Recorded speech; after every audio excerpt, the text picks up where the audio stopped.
नमस्कार दोस्तों, आपका स्वागत है एक बार फिर से आपके अपने YouTube चैनल पर। दोस्तों, या तो आप सभी को पता है कि हरियाणा प्रदेश में जो नया सीईटी होना था आपका संशोधन के बाद ही लिया जाएगा। लेकिन अब हरियाणा कर्मचारी चयन आयोग के द्वारा प्रदेश सरकार को रेजुलेशन भेज दिया है और इसमें जो सामाजिक आर्थिक मानदंड के जो अंक दिए जाते थे उनको हटाया गया।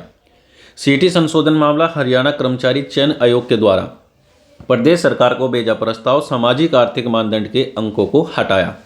सरकार तय करेगी कि कितने गुना शॉर्टलिस्ट करेंगे उम्मीदवार, यानी सरकार के द्वारा अब तय किया जाएगा कि कितने गुना जो कैंडिडेट है शॉर्टलिस्ट यानी जो मेन एग्जाम में बैठते हैं उनको कितने गुना किया जाए। अब ये सरकार के ऊपर डिपेंड करेगा।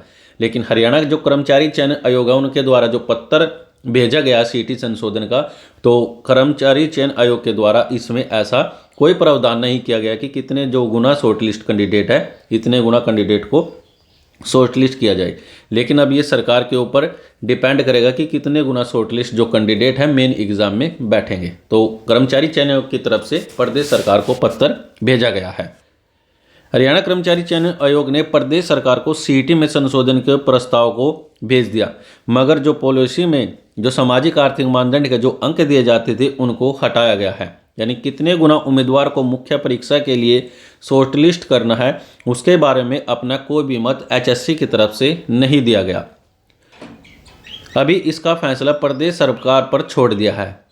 यानी हो सकता है कि जो नया संशोधन है उसमें 10 गुना शॉर्टलिस्ट करने का जो प्रस्ताव है किया जाए। यानी जो नया संशोधन करना है इसमें 10 से 15 गुना जो शॉर्टलिस्ट है यानी ज़्यादा से ज़्यादा कैंडिडेट को मौका दिया जाएगा। लेकिन एचएससी की तरफ से जो प्रस्ताव भेजा गया है उसमें अपना कोई भी मत नहीं दिया। हरियाणा कर्मचारी चयन आयोग आने वाले दिनों में प्रदेश सरकार को भेज दे। यानी हालांकि जो सीईटी पास पुराने उम्मीदवार है और जो नए सीईटी देने के लिए जो नए उम्मीदवार है वे चाहते हैं कि जो सीईटी है क्वालिफाई किया जाए या फिर 10 गुना किया जाए, यानी ज़्यादा से ज़्यादा जो कैंडिडेट है मेन एग्जाम में बैठ सके। अभी तक सीईटी संशोधन नहीं हुआ, मगर अब आयोग की सिफारिश के बाद प्रदेश सरकार इस पर जल्द ही फैसला कर सकती है। यानी आयोग की तरफ से पत्र भेज दिया है, अब सरकार के ऊपर डिपेंड करेगा कि वे कितने दिन पर अपना जो इसमें संशोधन करना है या फिर अलग से और कुछ संशोधन करना है, तो इसका फैसला सरकार के द्वारा जल्दी लिया जाएगा। सीईटी पॉलिसी में जहां सीईटी स्कोर शब्द था उसमें सामाजिक आर्थिक मानदंड के अंक भी शामिल थे, लेकिन अब जो सामाजिक आर्थिक मानदंड थे उन अंकों को हटा दिया गया है। यानी सामाजिक आर्थिक मानदंड के जो अंक दिए जाते थे अब ये मामला हटा दिया।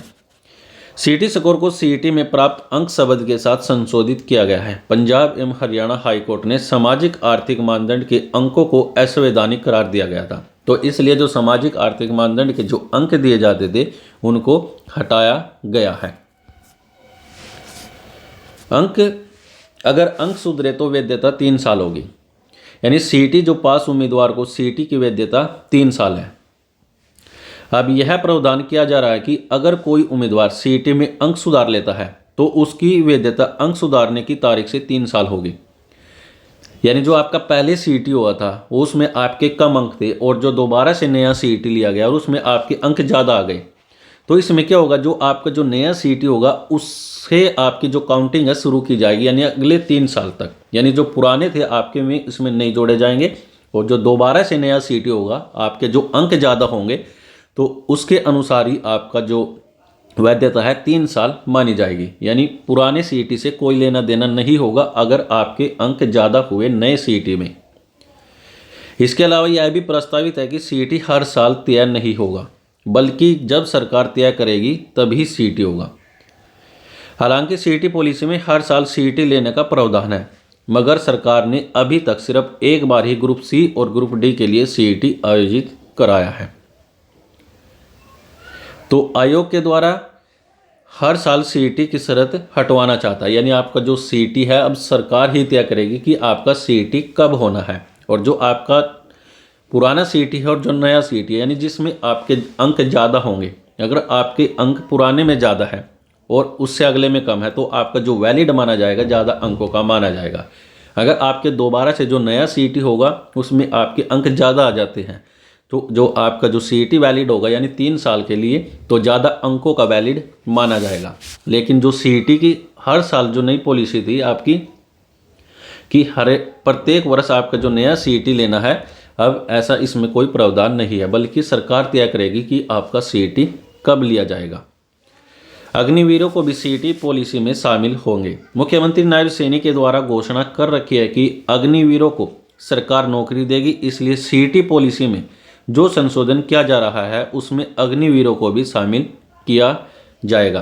तो दोस्तों यह थी हरियाणा प्रदेश में HSC के द्वारा प्रदेश सरकार को पत्र लिखा गया है, और इसमें संशोधन का जो मामला है आपका, यानी सरकार कब तक इसमें संशोधन करती है, लेकिन प्रस्ताव आपका भेज दिया गया है। तो फिलहाल के लिए दोस्तों आज के लिए इस वीडियो में इतना ही।